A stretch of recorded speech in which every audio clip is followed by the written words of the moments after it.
नमस्कार दोस्तों, कैसे हैं आप सब। स्वागत है आप सबका आपके अपने चैनल स्पर्श क्लासेस में। दोस्तों, आज हम बात करने वाले हैं वर्क एजुकेशन के इम्पोर्टेंट शॉर्ट क्वेश्चंस की। हमारी जो सीरीज चल रही थी, बीच में थोड़ा सा गैप हो गया था। आज हम यहां से कंटिन्यू करेंगे और अब ये जो वीडियोस है ये आपको डेली रेगुलर मिलेंगी। 8 क्वेश्चन हमारे ऑलरेडी हो चुके थे, आज हम आ चुके हैं 9th क्वेश्चन पर। टॉप 30 क्वेश्चन है ये, most important short answer type question आपको बीएड के एग्जाम में, सीएसएस यूनिवर्सिटी के अकॉर्डिंग मैं आपको बता रही हूँ, बीएड के एग्जाम में आपको सेकंड ईयर में मोस्टली सभी क्वेश्चंस आपको इनमें से देखने को मिल जाएंगे। शॉर्ट आंसर टाइप क्वेश्चन है, इन्हीं में से ही आपके सारे के सारे क्वेश्चन जो है मोस्टली आपको देखने को मिल जाएंगे। कोई एक question out of the box कभी कभार आ जाए, रेयर चांस होता है, नहीं तो 99% आपको इन्हीं में से ही क्वेश्चन देखने को मिल जाएंगे। तो इस सीरीज को आप बिल्कुल भी मिस मत कीजिएगा। पूरी सीरीज का जो प्लेलिस्ट है उसका लिंक मैंने वीडियो के डिस्क्रिप्शन में दिया हुआ है, आप वहां से जाकर देख सकते हैं। तो ज़्यादा टाइम ना लेते हुए शुरू करेंगे आज की इस वीडियो को और स्टार्ट करेंगे 9th क्वेश्चन को। दोस्तों, 9th क्वेश्चन हमारा है, describe in brief about experiential learning, यानी कि जो हमारा अनुभवात्मक अधिगम होता है उसके बारे में हमें संक्षेप में बताना है, ब्रीफ में बताना है, क्योंकि शॉर्ट आंसर टाइप क्वेश्चन है और शॉर्ट आंसर टाइप क्वेश्चन का हम जानते हैं कि 2 से 2.5 पेज हमारे होने चाहिए। दोनों तरफ का अगर हम फ्रंट और बैक दोनों तरफ का काउंट करते हैं तो 2 से 2.5 पेज। ठीक है, तो एक्सपीरियंशियल लर्निंग यानी कि अनुभवात्मक अधिगम, यानी कि वो अधिगम, वो लर्निंग जो कि हम अपने एक्सपीरियंस से प्राप्त करते हैं, अनुभव से प्राप्त करते हैं। अब कोई भी लर्निंग हम अनुभव से कैसे प्राप्त करेंगे, हम किसी एक्टिविटी को करते हैं, उस एक्टिविटी को करने के बाद हमें कुछ एक्सपीरियंस होगा, उस एक्सपीरियंस से जो कुछ हमें सीखने को मिलता है वो हमारा एक्सपीरियंशियल लर्निंग कहलाता है। तो जब हम अपनी एजुकेशन सिस्टम में, अपने टीचिंग में या लर्निंग में जब हम एक्सपीरियंस को ज़्यादा इंपॉर्टेंस देते हैं, हम एक्टिविटीज़ करते हैं और एक्टिविटीज़ के बेस पर स्टूडेंट्स में एक्सपीरियंस लाने की कोशिश करते हैं ताकि बच्चे खुद से एक्टिविटी को करें, एक्सपीरियंस ले उस चीज़ का, रियल एक्सपीरियंस, और उससे सीखें, तो वो होता है हमारा एक्सपीरियंशियल लर्निंग। ठीक है, तो एक्सपीरियंशियल लर्निंग या अनुभवात्मक अधिगम क्या है? एक प्रोसेस है, एक प्रक्रिया है जिसमें कि जो स्टूडेंट्स होते हैं वो अपनी नॉलेज, स्किल और वैल्यूज़ को डायरेक्ट एक्सपीरियंस के थ्रू डेवलप करते हैं। वो डायरेक्ट रियल एक्टिविटीज़ करते हैं, उनको टास्क दिया जाता है, असाइनमेंट्स दिया जाता है, वो रियल एक्टिविटीज़ करते हैं, उसमें उनको रियल एक्सपीरियंस मिलता है जिनकी वजह से उनमें नॉलेज, स्किल और वैल्यूज़ जो है वो डेवलप होती है। Outside a traditional academic setting, यानी कि जो हमारी एक परंपरागत एकेडमिक सेटिंग होती है कि भाई आप इस क्लास में बैठे हुए हैं, टीचर्स आए, लेक्चर्स लिया, वो चले गए, डायरेक्ट मेथड जो होता है ट्रेडिशनल, जो आज भी मोस्टली स्कूल्स में यही चलता है, तो उससे बाहर, उससे अलग निकल कर जो है ये एजुकेशन सिस्टम चलती है। ऐसा नहीं आप क्लास में बैठे, आउट ऑफ द क्लास ही आपका एजुकेशन सिस्टम चलता है। आपको रियली में एक्टिविटीज़ दी जाती है, ठीक है, आपको काम दिए जाते हैं, वर्क दिए जाते हैं, जिन एक्टिविटीज़ को करते करते आप एक्सपीरियंस लेकर सीखते हैं। सिर्फ क्लासरूम में बंद रहकर किताबी ज्ञान नहीं रटते, बल्कि आप एक्टिविटीज़ को करते हैं और एक्सपीरियंस के साथ सीखते हैं। ठीक है, तो एक्सपीरियंशियल लर्निंग में क्या क्या कंटेंट होता है आपका? रिफ्लेक्शन, क्रिटिकल एनालिसिस और सिंथेसिस। आप जो है चिंतन करते हैं, कोई भी आपने एक्सपीरियंस लिया उसके बारे में सोचते हैं, समझते हैं खुद। ठीक है, आप मान लीजिए आज आप कोई भी एक छोटी सी एक्टिविटी कर रहे हैं, आज आपने एक पौधा ही लगाया, मान लीजिए, ठीक है, आपने एक पौधा लगाया, तो पौधा के बारे में कहीं ना कहीं आप सोचेंगे ना कि आपने कैसे किया था, क्या कौन कौन से उसमें मटेरियल, खाद्य पदार्थ डाले थे, या क्या कैसे कैसे लगाया था। ठीक है, क्रिटिकल एनालिसिस करते हैं, यानी कि उसके बारे में पूरी महत्वपूर्ण विश्लेषण करते हैं उसका, ठीक है, अच्छी तरीके से उसका पॉजिटिव नेगेटिव सब चीज़ें देखते हैं, सिंथेसिस करते हैं। तो इसमें आप कहीं ना कहीं क्रिएटिवली चीज़ों को सोचते भी हैं, लॉजिक भी लगाते हैं, माइंड का पूरी तरीके से यूज़ करते हैं। आप एक, हम कह सकते हैं कि स्टूडेंट्स पूरी तरीके से एक्टिव रहता है। Opportunities for student to take initiatives, make decision and be accountable for the result. इसमें क्या होता है, सारी इंपॉर्टेंस स्टूडेंट्स को मिली होती है। टीचर्स सिर्फ और सिर्फ उनके सपोर्टर की तरह काम करते हैं, उनके हेल्पर की तरह काम करते हैं। ठीक है, बाकी मेन काम जो होता है वो स्टूडेंट्स को होता है। स्टूडेंट्स को पूरे के पूरे अपॉर्चुनिटी दी जाती है कि वो खुद से इनिशिएटिव ले सके। ठीक है, कोई भी काम कर रहे हैं उसको पहल कर सके, काम को करना स्टार्ट कर सकते हैं, कोई भी डिसीजन ले सकते हैं। मान लीजिए कोई एक्टिविटी स्टूडेंट्स को दी, तो उस एक्टिविटीज़ में क्या करना है, कैसे करना है, ये डिसीजन स्टूडेंट का होता है। ठीक है, और वो ही अपने परिणाम के लिए, अपने रिजल्ट के लिए जिम्मेदार भी होते हैं। अगर रिजल्ट चाहे अच्छा आए चाहे बुरा आए, तो उसके जिम्मेदार कौन होते हैं? स्टूडेंट्स होते हैं। हालांकि टीचर्स वहाँ पर होते हैं, लेकिन टीचर्स का काम क्या होता है? स्टूडेंट्स को गाइड करना। टीचर्स का काम होता है स्टूडेंट्स को गाइड करना ताकि वो गलत डायरेक्शन में चले जाए।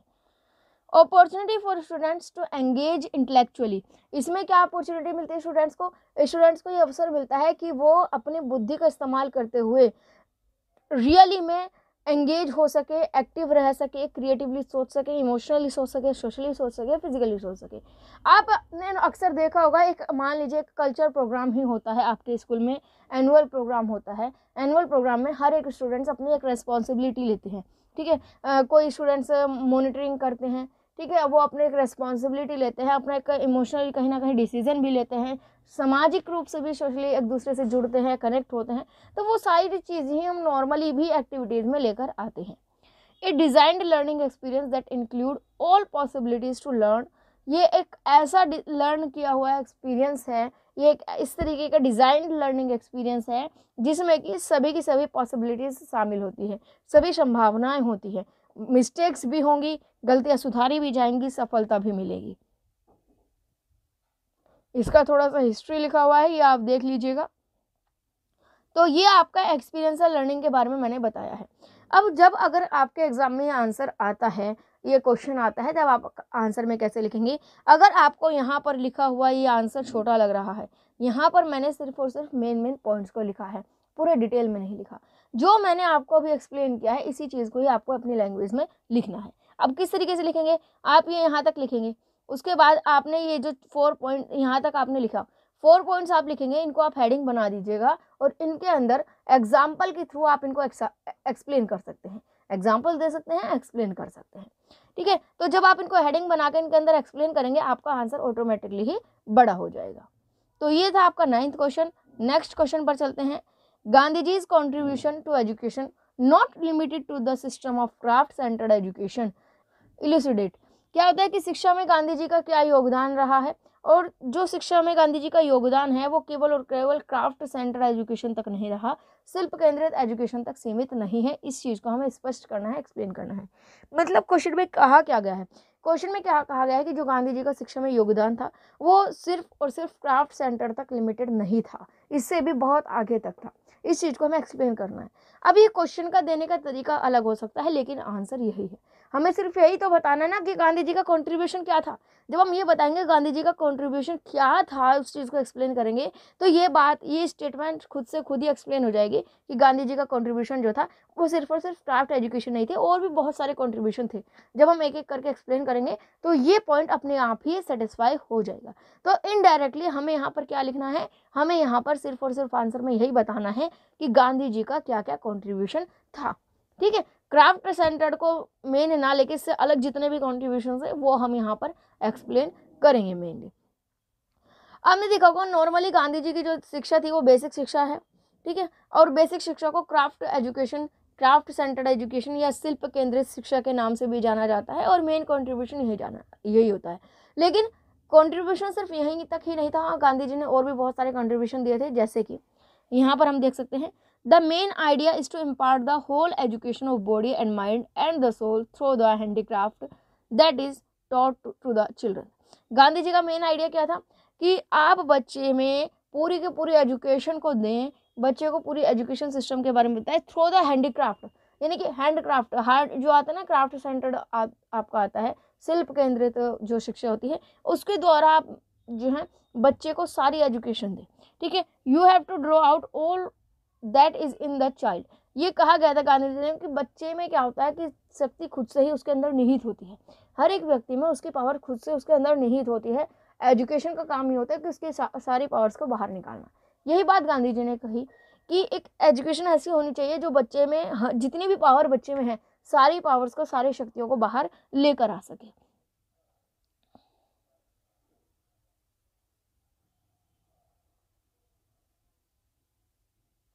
तो हमें यहाँ पर और कुछ नहीं, हमें यहाँ पर सिर्फ और सिर्फ कंट्रीब्यूशन को ही यहाँ पर एक्सप्लेन करना है। हमें बताना है कि गांधी जी ने सिर्फ और सिर्फ क्राफ्ट एजुकेशन नहीं बल्कि ऑल ओवर डेवलपमेंट पर भी बात की थी। गांधी जी ने हैंडीक्राफ्ट की भी बात की थी कि हैंडीक्राफ्ट की एजुकेशन जो है वो बच्चों को दी जाए। गांधी जी ने कहा बच्चों को वेस्ट जो क्राफ्ट होता है वो बताया जाए। तो कुल मिलाकर गांधी जी ने क्राफ्ट सेंटर्ड एजुकेशन दी, और साथ साथ बच्चे के ऑल ओवर डेवलपमेंट की बात की कि बच्चे का जो है सर्वांगीण विकास होना चाहिए, जितने भी पावर्स बच्चे में वो सारी पावर्स बाहर आ सके, उनको निकालना ही एजुकेशन होती है। एक्सपीरियंशियल लर्निंग के बारे में भी गांधी जी ने जो है मोटिवेट किया। गांधी जी ने कहा बच्चों को एक्टिविटी के थ्रू पढ़ाया जाए, ठीक है, रियल एक्सपीरियंस दिया जाए। तो वो सारे पॉइंट्स जो है हम यहाँ पर इस आंसर में लिख सकते हैं। इनसे अलग आपके यही क्वेश्चन जो है घुमा फिरा कर थोड़े बहुत चेंज होकर आ सकते हैं, लेकिन आपके आंसर सेम रहने वाले हैं। ठीक है, आंसर आपके सेम इसलिए रहने वाले क्योंकि गांधी जी की एजुकेशन के बारे में पूछेंगे कि गांधी जी का शिक्षा में क्या योगदान था, तब आप यही आंसर लिखेंगे। पूछा गया कि गांधी जी का जो योगदान था, कंट्रीब्यूशन था, वो सिर्फ क्राफ्ट सेंटर नहीं था, और भी बहुत सारी चीज़ें उन्होंने कही थी, तो भी आपको यही पॉइंट्स लिखने हैं। तो कुल मिलाकर क्वेश्चन किसी भी तरीके से पूछे जाए, आपका आंसर वही है कि गांधी जी का कंट्रीब्यूशन लिखना है, यानी कि गांधी जी ने एजुकेशन के फील्ड में क्या क्या बातें कही है वो चीज़ें लिखनी है। ठीक है, तो यहाँ पर कंफ्यूजन नहीं होना है, ये बात मैं पहले भी कहते आई हूँ कि क्वेश्चन घुमा फिरा कर थोड़ा सा दे सकते हैं। ऐसा हो सकता है कि क्वेश्चन देखकर आपको लगे कि इसमें क्या लिखना है, लेकिन जब आप उस क्वेश्चन को थोड़े से शांत दिमाग से, शांत माइंड होकर जब उसको क्वेश्चन को 2 बार पढ़ेंगे, आपको पता चल जाएगा कि इसमें एग्जैक्टली लिखना क्या है। तो जब भी कभी एग्जाम में ऐसी कंडीशन आए, ऐसे सिचुएशंस आपके सामने फेस हो कि आपको ये ना लगे कि इस क्वेश्चन में क्या लिखना है समझ ना आए, तो उस क्वेश्चन को थोड़ा सा माइंड को शांत रख के उस क्वेश्चन को 2 बार पढ़िए, उस क्वेश्चन का में क्या लिखना चाहिए वो आपको पता चल जाएगा। तो आपको ये वीडियो अगर पसंद आई हो, अच्छी लगी हो, यूज़फुल लगी हो, तो इसको लाइक और शेयर करके ज़रूर बताइए, ताकि हम मोटिवेशन मिले और हम इस सीरीज़ को कंटिन्यू रख पाए, क्योंकि आपके लाइक और शेयर ही होते हैं जो कि हमें मोटिवेट करते हैं कि आगे सीरीज़ को कंटिन्यू रखना चाहिए या नहीं रखना चाहिए। ये वीडियो बनाने के लिए मोटिवेट करते हैं। नेक्स्ट वीडियो को देखने के लिए चैनल को सब्सक्राइब कर बेल आइकन को प्रेस करना ना भूलें। आज के लिए बस इतना ही, मिलेंगे आने वाली वीडियो में। आज के लिए धन्यवाद।